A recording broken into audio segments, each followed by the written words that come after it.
mnazulumiwa viwanja, maana nishazulumiwa mara 2. Kwa hiyo kuna mtu ndo akaendelea akamwambia waone hawa. Kwa kweli siku ya leo nimefurahi sana kupokea hati yangu.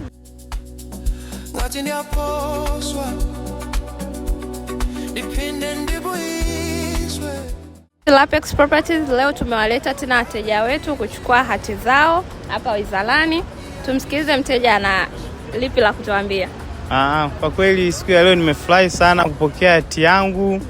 Ndio, na furaha sana kupata hati.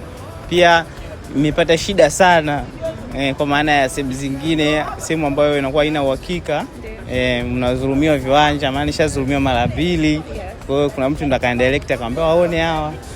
Mtapata hati yako vizuri kila kitu. Kwa hiyo leo nimepata hati yangu. Unashauri nini kwa wengine ambao bado hawajapata hati? Kuna watu maana wana maeneo lakini hawajatafutia hati. Unawashauri nini? Mimi nashauri waje Lapex tu. Waje pale wafanyiwe mchakato wapate hati zao. Asante sana. Asante.